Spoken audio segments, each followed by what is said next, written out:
আলহামদুলিল্লাহি রব্বিল আলামিন ওয়াসসালাতু ওয়াসসালামু আলা সাইয়্যিদিল মুরসালিন আম্মা বা'দ ফাআউযু বিল্লাহি মিনাশ শাইতানির রাজীম বিসমিল্লাহির রহমানির রহিম আসসালাতু ওয়াসসালামু আলাইকা ইয়া রাসূলাল্লাহ ওয়া আলা আলিকা ওয়া আসহাবিকা ইয়া হাবিবাল্লাহ আসসালাতু ওয়াসসালামু আলাইকা ইয়া নাবিয়াল্লাহ ওয়া আলা আলিকা ওয়া আসহাবিকা ইয়া নূরাল্লাহ। মাদানী চ্যানেলের দর্শকবৃন্দ, হে হাবিব আপনি বলুন অনুষ্ঠানে আপনাদেরকে আবারও স্বাগতম জানাই। অনুষ্ঠানের প্রথমে আমরা প্রিয় নবী, দয়ালু নবী, হুজুর পুর-নূর সাল্লাল্লাহু আলাইহি ওয়াসাল্লামের উপর দুরূদ শরীফ পাঠ করার একটি ফজিলত শ্রবণ করি। আমাদের প্রিয় নবী রাসূলে আরবি হুজুর পুর-নূর সাল্লাল্লাহু আলাইহি ওয়াসাল্লাম ইরশাদ করেন, মান সাল্লা আলাইয়া সাল্লাল্লাহু আলাইহি আশরান বিহা মালাকুন মুআক্কালুন বিহা হাত্তা ইউবাল্লিগনিহা। অর্থাৎ যে ব্যক্তি আমার উপর একবার দুরূদ শরীফ পাঠ করবে, আল্লাহ পাক তার উপর 10টি রহমত অবতীর্ণ করবেন। আর এই দুরূদ শরীফ আমার নিকট পৌঁছানোর জন্য আল্লাহ তাআলা একজন ফেরেশতা নিযুক্ত করেন। সুবহানাল্লাহ। দুরূদ শরীফের অগণিত ফজিলত আছে। আসুন আমরাও একবার দুরূদ শরীফ পাঠ করি। সল্লু আলাল হাবিব সাল্লাল্লাহু তাআলা আলা মুহাম্মদ সাল্লাল্লাহু আলাইহি ওয়াসাল্লাম সলাতাম ওয়া সালামান আলাইকা ইয়া রাসূলুল্লাহ। আজ আমরা যে কুল বিশিষ্ট আয়াতে মুবারাকা নিয়ে আলোচনা করব তা হচ্ছে, আল্লাহ রাব্বুল আলামিন ইরশাদ করেন, কুল তাআলাউ আতলু মা হাররামা রাব্বুকুম আলাইকুম আল্লা তুশরিকু বিহি শাইআউ ওয়া বিল ওয়ালিদাইনি ইহসানা ওয়ালা তাকতুলু আওলাদাকুম মিন ইমলাক নাহনু নারযুকুকুম ওয়া ইয়্যাহুম ওয়ালা তাকরাবুল ফাওয়াহিশা মা যাহারা মিনহা ওয়া মা বাতন ওয়ালা তাকতুলুন নাফসাল্লাতী হাররামাল্লাহু ইল্লা বিল হক যালিকুম ওয়াসাকুম বিহি লাআল্লাকুম তাকিলুন। আল্লাহ তাআলা বলছেন, কুল, হে হাবিব আপনি বলুন, তাআলাউ আতলু মা হাররামা রাব্বুকুম আলাইকুম, এসো আমি তোমাদেরকে পড়ে শোনাবো যা তোমাদের উপর তোমাদের প্রতিপালক হারাম করেছেন। কি হারাম করেছেন? আল্লাহ তুশরিকু বিহি শাইআ, তোমরা আল্লাহর সাথে কাউকে শরীক করবে না, অর্থাৎ শিরিক করবে না। ওয়া বিল ওয়ালিদাইনি ইহসানা, এবং মাতা পিতার সাথে সদ্য ব্যবহার করো। ওয়ালা তাকতুলু আওলাদাকুম মিন ইমলাক, ও তোমাদের সন্তানদেরকে হত্যা করো না দারিদ্র্যের কারণে। নাহনু নারযুকুকুম ওয়া ইয়্যাহুম, আমি তোমাদেরকে এবং তাদের সবাইকে জীবিকা দেব, রিজিক দেব। ওয়ালা তাকরাবুল ফাওয়াহিশা মা যাহারা মিনহা ওয়া মা বাতন, আর অশ্লীল কাজকর্মের নিকটে যেও না যা সেগুলোর মধ্যে প্রকাশ্য রয়েছে এবং যা গোপন। আর সেই জীবের হত্যা আল্লাহ নিষিদ্ধ করেছেন।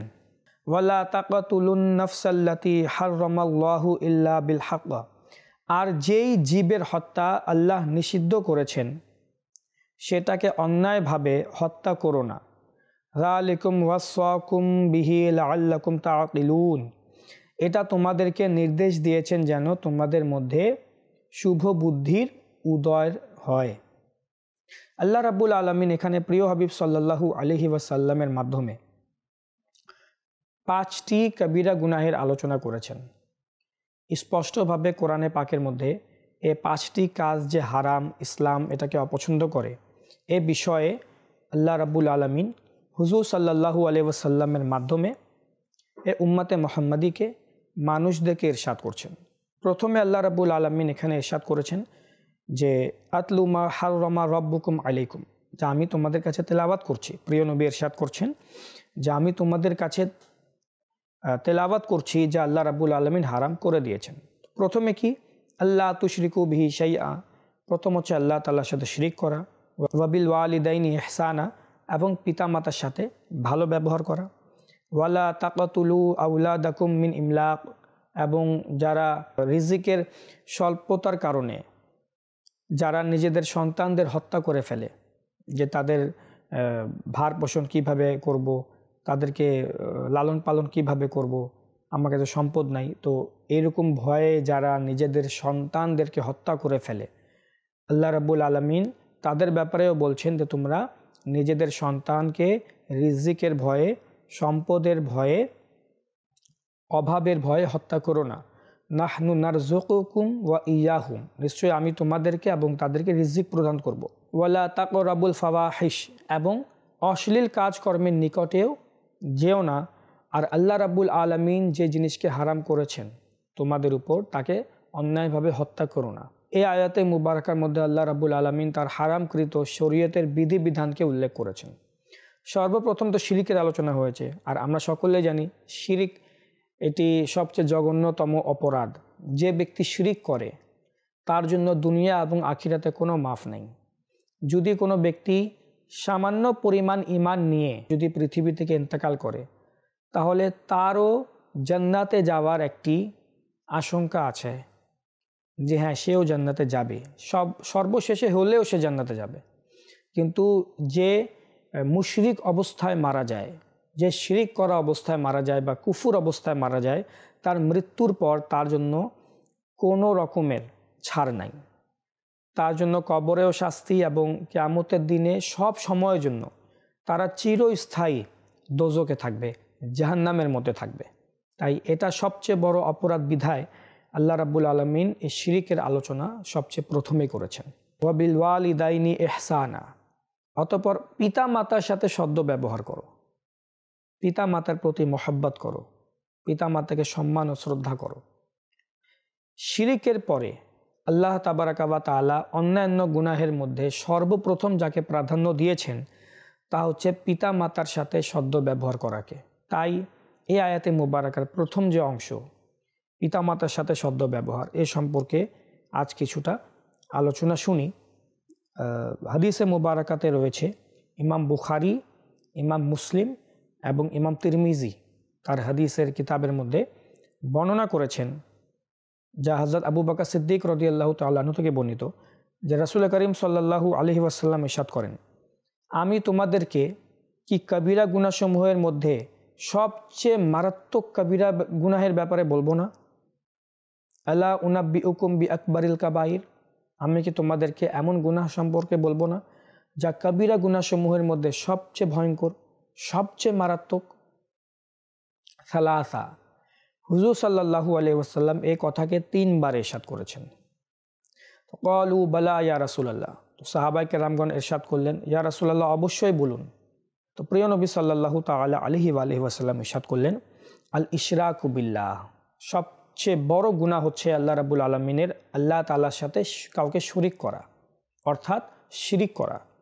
অতঃপর প্রিয় নবী ইরশাদ করেন, ওয়া উকুকুল ওয়ালিদাইন, অর্থাৎ পিতামাতার অবাধ্যতা করা, পিতামাতার অমান্য করা, পিতামাতাকে আদব না করা, তাদের সাথে খারাপ আচরণ করা। প্রিয় নবী সাল্লাল্লাহু আলাইহি ওয়াসাল্লাম এটাকে গুনাহসমূহের মধ্যে সবচেয়ে মারাত্মক গুনাহ বলে ঘোষণা দিয়েছেন, যে কবিরা গুনাহের মধ্যে সবচেয়ে মারাত্মক গুনাহ হচ্ছে পিতামাতার সাথে খারাপ আচরণ করা।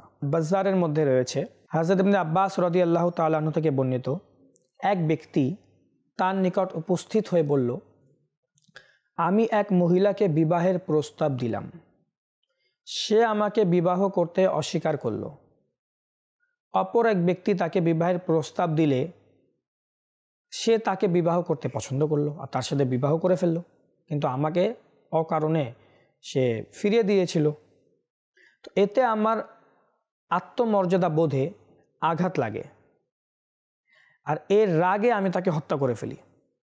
এখন আমার জন্য কি তওবার কোনো সুযোগ আছে? এক ব্যক্তি হযরত আব্দুল্লাহ ইবনে আব্বাস রাদিয়াল্লাহু তাআলা আনহুকে এসে এ মাসআলা জিজ্ঞাসা করলো যে আমি কি তওবা করতে পারবো? তখন তিনি বলেন, তোমার মা কি জীবিত আছে? তখন সে বলল, না, মা তো জীবিত নেই। তো তিনি বলেন, তুমি মহামহিম আল্লাহর নিকট তওবা করো এবং যথাসাধ্য তার নৈকট্য লাভে যত্নবান হও। হযরত আতা রহমাতুল্লাহি তাআলা আলাইহি বলেন, আমি ইবনে আব্বাস রাদিয়াল্লাহু তাআলা আনহুর নিকট গিয়ে জিজ্ঞাসা করলাম যে তার মা জীবিত আছে কি না, এ প্রশ্ন আপনি কেন করলেন? তখন হযরত আব্দুল্লাহ ইবনে আব্বাস রাদিয়াল্লাহু তাআলা আনহু ইরশাদ করেন যে আল্লাহর নৈকট্য লাভের জন্য মায়ের সাথে সদাচারের চেয়ে উত্তম কোনো কাজ আমার কাছে আর জানা নেই। অর্থাৎ মায়ের খিদমত করা, মায়ের সাথে উত্তম ব্যবহার করা, তাকে ভালোবাসা, এটা আল্লাহ রাব্বুল আলামিনের নৈকট্য পাওয়ার জন্য সবচেয়ে বড় উত্তম একটি পন্থা। তাই যাদের থেকে কোনো নাফরমানি হয়ে গিয়েছে বা গুনাহ হয়ে গিয়েছে, তাকে উচিত সে আল্লাহ রাব্বুল আলামিনের দরবারে প্রথমে তওবা করবে, ইবাদতে মশগুল হবে, এবং এ তওবা যেন কবুল হয় এর জন্য সে নিজের মায়ের খিদমত করে মা থেকে দোয়া নেবে। ইনশাআল্লাহ আজ্জা ওয়া জাল আল্লাহ রাব্বুল আলামিন তার তওবাকে অবশ্যই কবুল করবেন। হযরত আব্দুল্লাহ ইবনে উমর রাদিয়াল্লাহু তাআলা আনহু থেকে বর্ণিত, যা তিরমিজি শরীফের হাদিসে মুবারাকা, যে রাসূল করিম সাল্লাল্লাহু তাআলা আলাইহি ওয়া আলিহি ওয়াসাল্লাম ইরশাদ করেন, রিদল রব্বি ফি রিদল ওয়ালিদ ওয়া সাখাতুর রব্বি ফি সাখাতুল ওয়ালিদ। আল্লাহ পাকের সন্তুষ্টি পিতার সন্তুষ্টির মাঝেই নিহিত, আর আল্লাহ পাকের অসন্তুষ্টি পিতার অসন্তুষ্টির মাঝেই নিহিত। আল্লাহু আকবার। সৈয়দি আলা হজরত ইমামে আহলে সুন্নত আশাহ ইমাম আহমদ রাজা খান রহমতুল্লাহি তাআলা আলাইহি লেখেন যে নির্বোধ, অবাধ্য ও অবুঝরা যখন শক্তি ও সামর্থ্য অর্জন করে নেয়, তখন বৃদ্ধ পিতার উপরেই জোর খাটিয়ে থাকে আর তার আদেশের বিরুদ্ধাচারণ করে থাকে। দ্রুতই দেখা যাবে যে যখন নিজে বৃদ্ধ হবে, তখন নিজের কৃত প্রতিদান নিজের হাতেই চেখে দেখবে। যেমন কর্ম তেমন ফল ভোগ করবে, এবং আখিরাতের আযাব কঠিন এবং সর্বদা স্থায়ী। পিতা মাতার সাথে যারা খারাপ আচরণ করে, নিজের তরুণ সময়ে যুবক অবস্থায় যখন ধন সম্পত্তি থাকে, টাকা পয়সা থাকে, তো নিজের শক্তিকে কাজে লাগিয়ে পিতা মাতার উপর জোর খাটায়, এমন সন্তানদেরকে সতর্ক হয়ে যাওয়া উচিত। কারণ আজ তাদের কাছে শক্তি আছে, তাদের পিতা মাতা বৃদ্ধ হয়ে গেছে, একদিন আসবে যে তারাও দুর্বল হয়ে পড়বে, তারাও বৃদ্ধে উপনীত হবে। তখন আল্লাহ রাব্বুল আলামিন তাদের সন্তানদের থেকে এ বদলা নিবে, এ প্রতিশোধ নিবে। যেমন কর্ম তেমন ফল, কামা তাদিন ও তুদান। এটা হুজুর সাল্লাল্লাহু তাআলা আলাইহি ওয়া আলিহি ওয়াসাল্লামের হাদিসে মুবারাকা, যে তুমি যেমন করবে তেমন পাবে। আর পিতা মাতার বিষয়টা কিছুটা এরকম যে আল্লাহ রাব্বুল আলামিন পিতা মাতার অবাধ্য সন্তানকে পৃথিবীতেও লাঞ্ছিত করেন, আর কিয়ামতের দিবসেও আল্লাহ তাবারাকা ওয়া তাআলা তাকে কঠিন শাস্তি প্রদান করবেন।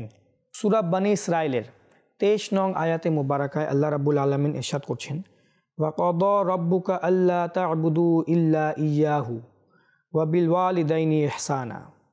এবং আপনার রব নির্দেশ দিয়েছেন যেন তোমরা আল্লাহ তাআলা ব্যতীত কারো ইবাদত না করো। এখানেও আল্লাহ রাব্বুল আলামিন শিরকের আলোচনা প্রথমে করলেন, কারণ এটা সবচেয়ে মারাত্মক গুনাহ।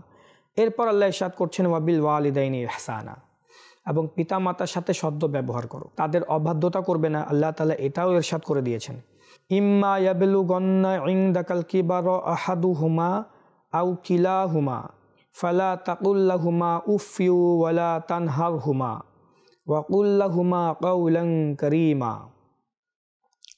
আল্লাহ রাব্বুল আলামিন ইরশাদ করছেন, ইম্মা ইয়াবলুগান্না ইনদাকাল কিবারা আহাদুহুমা, যদি তোমার সামনে তাদের মধ্যে একজন কিংবা উভয়ের বার্ধক্যে উপনীত হয়ে যায়, ফালা তাকুল লাহুমা উফ, তবে তাদেরকে বলো না, তাদের থেকে বিরক্ত হয়ে তাদের জন্য শব্দ ব্যবহার করো না।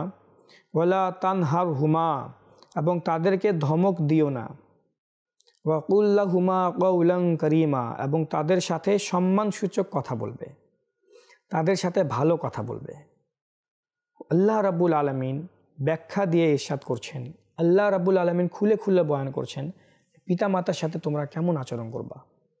যদি তাদের মধ্যে থেকে একজন বা দুজনই যদি তোমার সামনে বৃদ্ধে উপনীত হয়, তাদের জন্য শব্দ ব্যবহার করবে না। অর্থাৎ তাদের জন্য বিরক্তকর কোনো ধরনের শব্দ, গালিগালাজ করা মাআযাল্লাহ, বা তাদের সাথে বকাবকি করা, এসব কিছু করা যাবে না, ধমক দেওয়া যাবে না, বরং তাদের সাথে সম্মানসূচক কথা বলবে।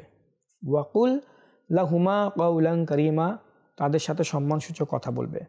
ওয়াখফিদ লাহুমা জানাহা যুল্লি মিনার রাহমা, এবং তাদের জন্য নম্রতার বাহু বিছাও কমল হৃদয়ে।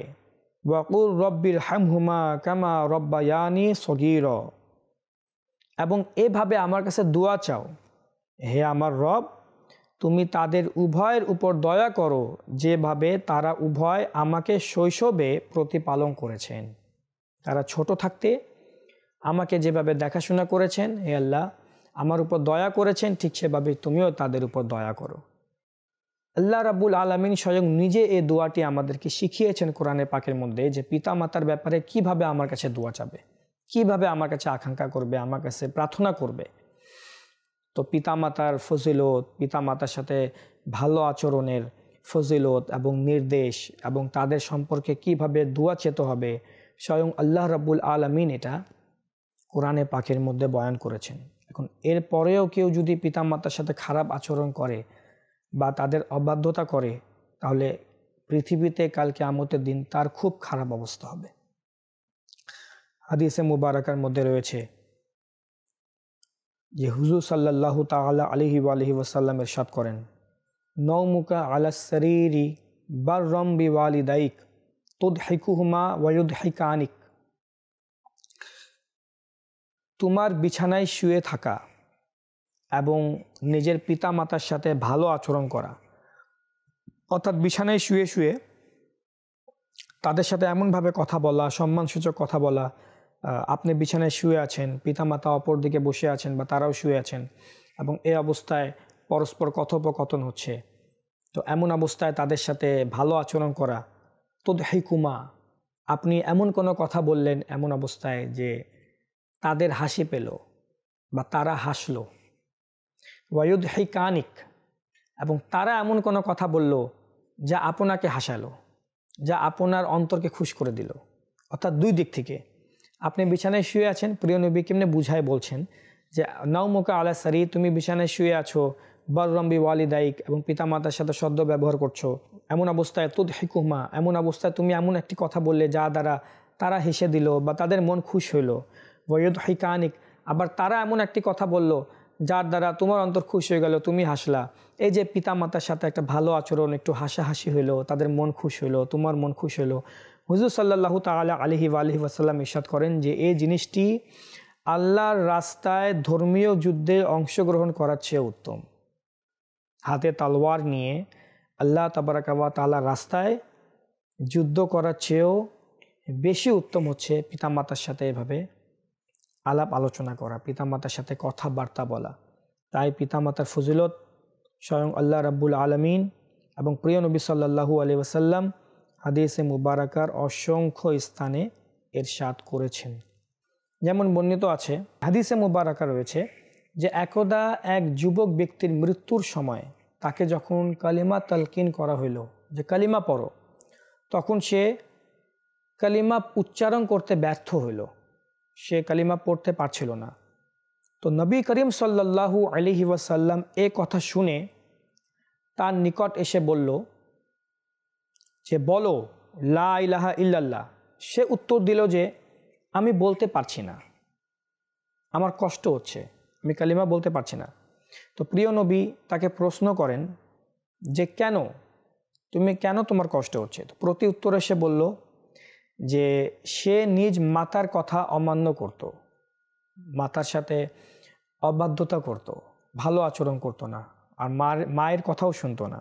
দয়ালু নবী সাল্লাল্লাহু তাআলা আলাইহি ওয়াসাল্লাম তৎক্ষণাৎ তার মাকে ডেকে বললেন, এই যুবকটি কি তোমার সন্তান? তো মাতা উত্তরে বলেন, হ্যাঁ। হুজুর সাল্লাল্লাহু আলাইহি ওয়াসাল্লাম ইরশাদ করেন, আচ্ছা, যদি কোনো স্থানে দাউ দাউ করে আগুন প্রজ্বলিত হয়, তখন কেউ তোমাকে বলল আপনার ছেলে ওই আগুনে জ্বলছে, আপনিও যদি তার জন্য সুপারিশ করেন তাহলে তাকে আগুন থেকে নিষ্কৃতি দেওয়া হবে, অন্যথায় তাকে অগ্নিদণ্ড করা হবে। তখন কি আপনি তার জন্য সুপারিশ করবেন না? তো এই কথা শুনে মা আরজ করলেন, ইয়া রাসূলুল্লাহ, আমি এ শর্তে সুপারিশ করব যেন আপনি আমার জন্য সুপারিশ করেন। মা বলল, আমি তখনই সুপারিশ করব আমার সন্তানের জন্য যখন আপনি আমার জন্য কাল কিয়ামতের দিন সুপারিশ করবেন। তো হুজুর সাল্লাল্লাহু তাআলা আলাইহি ওয়াসাল্লাম বলেন তাহলে তুমি আল্লাহকে এবং আমাকে সাক্ষী রেখে বলো যে তুমি তার আচরণে, এ সন্তান, এ যুবক ছেলের আচরণে সন্তুষ্ট। তো মাতা আরজ করেন, হে দয়াময় খোদা, আমি নিজ সন্তানের উপর সন্তুষ্ট, খুশি। অতঃপর বিশ্বনবী সাল্লাল্লাহু তাআলা আলাইহি ওয়াসাল্লাম উক্ত যুবককে সম্বোধন করে বলেন, এবার তুমি পড়ো লা ইলাহা ইল্লাল্লাহু ওয়াহদাহু লা শারীকা লাহু ওয়া আশহাদু আন্না মুহাম্মাদান আবদুহু ওয়া রাসূলুহু। যুবকটি এই কালিমাটি পাঠ করে ইন্তেকাল করে যায়। রাসূল সাল্লাল্লাহু আলাইহি ওয়াসাল্লাম ইরশাদ করেন, আলহামদুলিল্লাহিল্লাযী আনকাযাহু বি মিনান নার। সকল প্রশংসা সে মহান আল্লাহর জন্য, যিনি আমার ওসিলায় তাকে জাহান্নামের আগুন থেকে রক্ষা করেছেন। এই হাদিসে মুবারাকাটি ইমাম তাবরানী তার মুআজাবুল কবির, মুআজাবুল সগীর কিতাবের মধ্যে উদ্ধৃত করেছেন। তো এই হাদিসে মুবারাকাত থেকেও আমরা বুঝতে পারি যে পিতা মাতার অবাধ্যতা করার কারণে, তাদের মান্য না করার কারণে ওই যুবক সন্তানের মৃত্যুর সময় মুখ থেকে কালিমা উচ্চারণ হচ্ছিল না। সে ঈমান হারা হয়ে মৃত্যুবরণ করতে যাচ্ছিল, কিন্তু রাসূল করিম সাল্লাল্লাহু আলাইহি ওয়াসাল্লাম তৎক্ষণাৎ তাকে বাঁচিয়ে দিলেন এবং তার মাকে ডেকে তওবা করিয়ে তার মায়ের সুপারিশ করাইলেন এবং আল্লাহর কাছে দোয়াও করাইলেন। তো মায়ের বলার সাথে সাথে ওই সন্তানের মাফ হয়ে গেল এবং সে কালিমা পড়ে ইন্তেকাল করলো। তাই আমার প্রিয় দর্শকবৃন্দ, পিতামাতার সাথে ভালো আচরণ করার নিয়ত করি, পিতামাতার হক আদায় করি, পিতামাতাকে যেন আমরা কষ্ট না দেই, পিতামাতাকে মহব্বত করি, ভালোবাসি। তাদের অবাধ্য সন্তান আমরা যেন না হই, বরং তাদের মান্যকারী সন্তানদের আমরা অন্তর্ভুক্ত হই। আমরা যা শুনেছি, আল্লাহ রাব্বুল আলামিন আমাদেরকে এর উপর আমল করার এবং অপরের নিকটে তা পৌঁছানোর তৌফিক দান করুক। আমিন বিজাহিন নবিয়িল আমিন সাল্লাল্লাহু আলাইহি ওয়াসাল্লাম। ইনশাআল্লাহ আযজা ওয়া জাল আগামী পর্বতে আমরা এই আয়াতে মুবারাকার যে বাকি গুনাহসমূহের আলোচনা হয়েছে এই সম্পর্কে আমরা ইনশাআল্লাহ আযজা ওয়া জাল শুনব। সাল্লু আলাল হাবিব সাল্লাল্লাহু তাআলা আলা মুহাম্মদ সাল্লাল্লাহু আলাইহি ওয়াসাল্লাম।